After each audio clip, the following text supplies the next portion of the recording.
So a few years ago, I was the D School, the Design Institute at Stanford, was just starting off.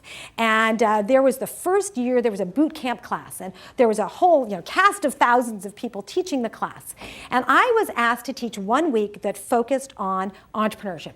Tina, will you teach 1 week that gets folks understanding the general principles and the ideas of entrepreneurial thinking? So I thought, what can I do? So what I did is I gave the students, every team, an envelope. And in that envelope was seed funding. How many of you know this story? Okay, we're going to cut to the chase in a second and go on to the next stories. But this one is the first assignment I gave. They had an envelope, and in that envelope was seed funding. They had 4 or 5 days to plan as long as they wanted. But as soon as they opened that envelope, they had 2 hours to make as much money as possible. Now, for those people who don't know this, the folks who don't know this story, how much money do you think I gave them? Any guesses? $500. Anyone else? Yeah? $5. I bet you know this story, okay?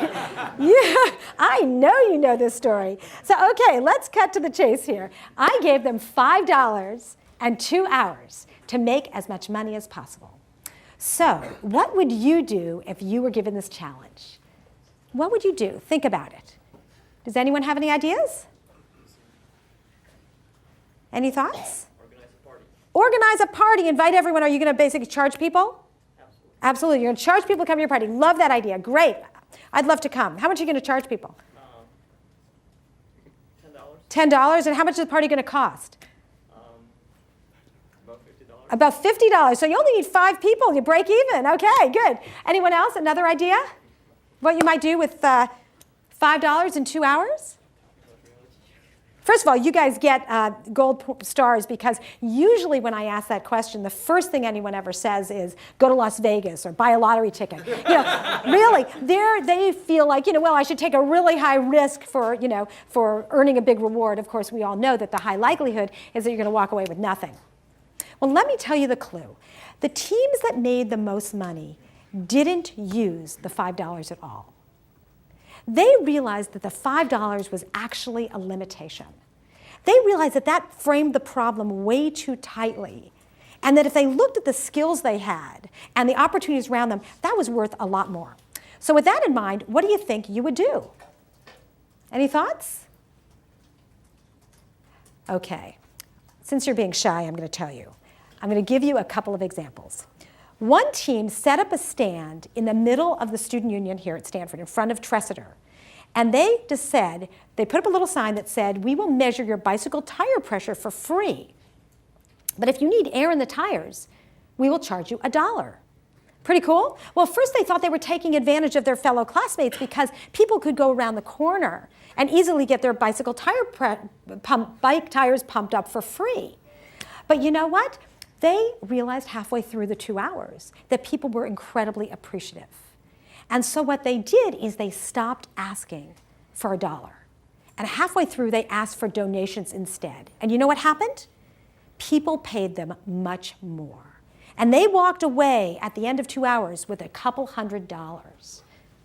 Pretty cool? Now, there were some interesting things that fell out of this experiment. First of all, they realized that iterating along the way, experimenting was incredibly valuable. They could have stayed in their dorm room, written a business plan, and they never would have learned all of these things they learned along the way. That by asking for donations, they actually made more. So by rapidly prototyping, experimenting, and trying things out along the way, they actually learned a tremendous number of things. So let me tell you what another team did.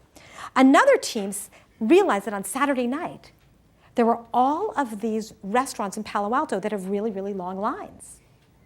And so what they did is they made reservations at all of these restaurants, right? And as the time came up, they sold their reservation. I mean, it was a brilliant thing. And they learned some amazing things along the way. First of all, they learned that the women students were much better at selling the reservations. People trusted them more.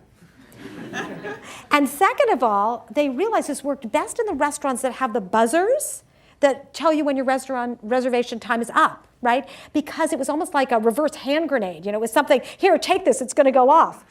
And it was something tangible they can give. There was another added benefit there. Because once they gave someone this buzzer, they got that buzzer in return. And they now could trade that one and sell that one later in the evening. Pretty cool? So again, the students realized there was no excuse for ever having no money in their pocket. All they had to do was look around and see the opportunities in their midst. But I have to tell you, the team that made the most money completely challenged all the assumptions. They realized that the most valuable thing they had was not the $5 and was not the 2 hours.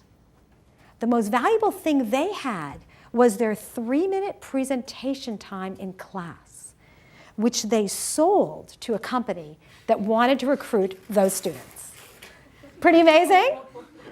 It was brilliant. And again, the lesson here is that so often we frame problems way too tightly. And if we keep unpacking them, we realize, A, that we have resources that are much larger and more valuable than we even imagined. But we also realize that our own skills that we have and the opportunities around us are bigger than we even thought at the beginning.